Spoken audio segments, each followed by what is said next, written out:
ఓం నమ శివాయ శ్రీమాత్రే నమః. మిత్రులకి శ్రీభిలాషులకి అలాగే నన్ను ఇంతగా ఆదరిస్తున్న యూట్యూబ్ ప్రేక్షకులందరికీ కూడా పేరు పేరు ధన్యవాదాలు.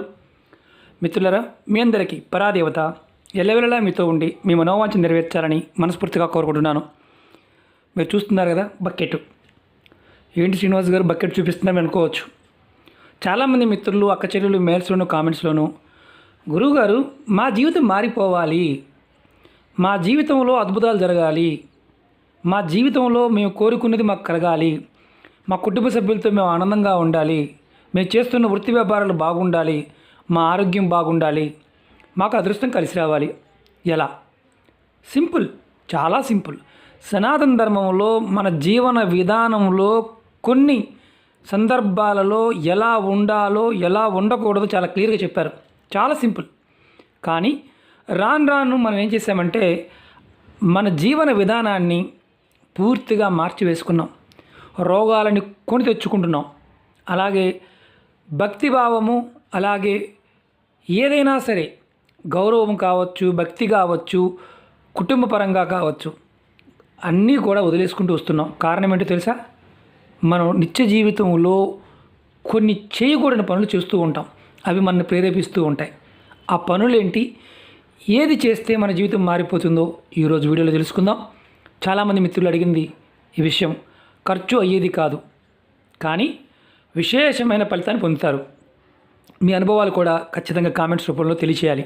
ఎందుకంటే మనం రెగ్యులర్గా స్నానానికి బకెట్ వాడుతూ ఉంటాం. చాలామంది ఇప్పుడు ప్లాస్టిక్ బకెట్లు, అలాగే ఇనుప బకెట్లు వాడుతూ ఉంటారు. ఇది చూస్తున్నారుగా ఇతర బకెట్. నేను రెగ్యులర్గా ఆచార వ్యవహారాల్లో మన పెద్దలు చెప్పింది ఏదైతే ఉందో దాన్ని తుచ తప్పకుండా పాటించడానికి ప్రయత్నం చేస్తాను.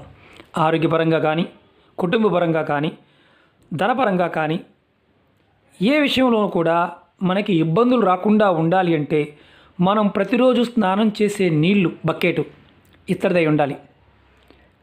ఎవరైతే ఇత్తడి బకెట్ రెగ్యులర్గా వాడుతూ ఉంటారో స్నానానికి, ఇత్తడి లోట, ఇత్తడి బకెట్ వాడుతున్న వారు ఎవరైనా సరే జాతకరీత్యా వారి జాతకంలో గురువు బలహీనంగా ఉన్నా, అలాగే గురువు నుంచి వచ్చే ఇబ్బందులు కానీ, జాతకంలో ఏదైనా మిగతా గ్రహాల వల్ల వచ్చే ఇబ్బందులు కానీ, వాటి నుండి బయటపడడానికి ఇది అద్భుతంగా పనిచేస్తుంది.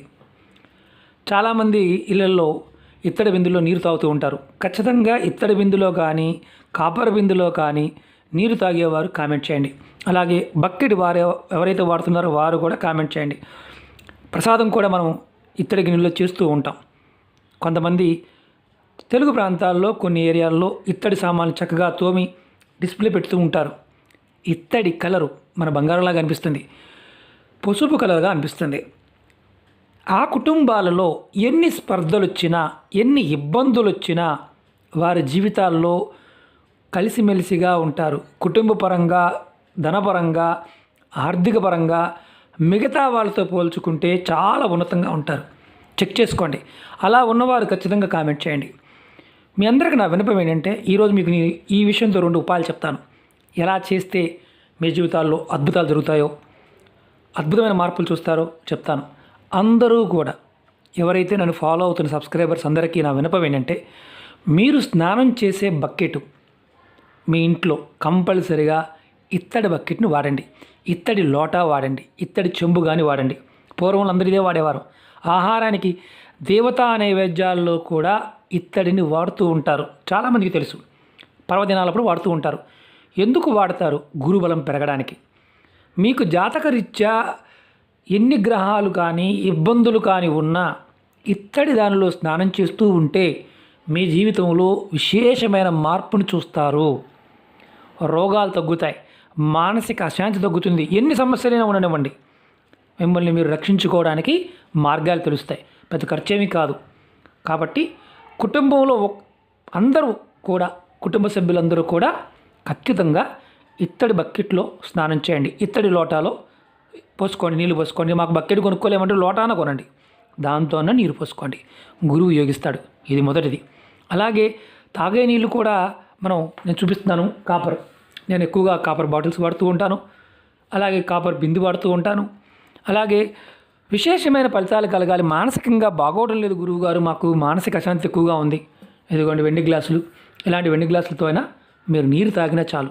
విశేషమైన ఫలితం కలుగుతుంది. రేపు పౌర్ణమి రోజు నుంచి మీరు వీలైతే ఈ ఉపాయం స్టార్ట్ చేయండి. స్నానంతో స్టార్ట్ చేయండి, జీవితం మారిపోతుంది. నీరు మన శరీరంలో 75% ఉంటుంది. నీరు నారాయణుడు. నీటి ద్వారా ఏమైనా సాధ్యమవుతుంది. నీరు ఏమైనా ఇవ్వగలదు. మన స్నానం చేస్తున్నప్పుడు మన చాలా ఉపాయాలు చెప్పాను, పదార్థాలు కలుపుకొని చేయమని. నీటిని మనం ప్రేరేపించినప్పుడు ఆ శక్తి వస్తుంది. నీరు అమృతం, నీరు శక్తి. నీటి నుంచి ఏదైనా సాధ్యమే.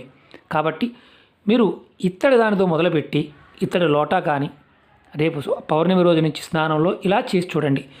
రెగ్యులర్గా వాడండి, ఇత్తడిని వాడండి. అలాగే ముఖ్యంగా చాలామంది గురువుగారు మా జాతకంలో శని భగవానుడు ఇబ్బంది పెడుతున్నాడండి, దశ అంతర్దశల్లో ఉన్నారు, చాలా ఇబ్బంది పడుతున్నామంటే చేయవలసింది ఏమీ లేదు. సింపుల్. శనివారం నాడు ఎవరైతే జాతకరీత్యా ఇబ్బంది పడుతున్నారో వారు స్టీల్ బకెట్లో కానీ ఐరన్ బకెట్లో కానీ ఐరన్ లోటాతో కానీ స్నానం చేయండి. ప్లాస్టిక్ వాడమాకండి. మళ్ళీ చెప్తున్నాను, ప్లాస్టిక్ని వాడమాకండి. అది మీ జీవితాలను నాశనం చేస్తుంది. ప్లాస్టిక్ వల్ల చాలా నష్టాలు ఉంటాయి. మన సనాతన ధర్మంలో మట్టి గుండెలు వాడేవారు, ఇత్తడి వాడేవారు.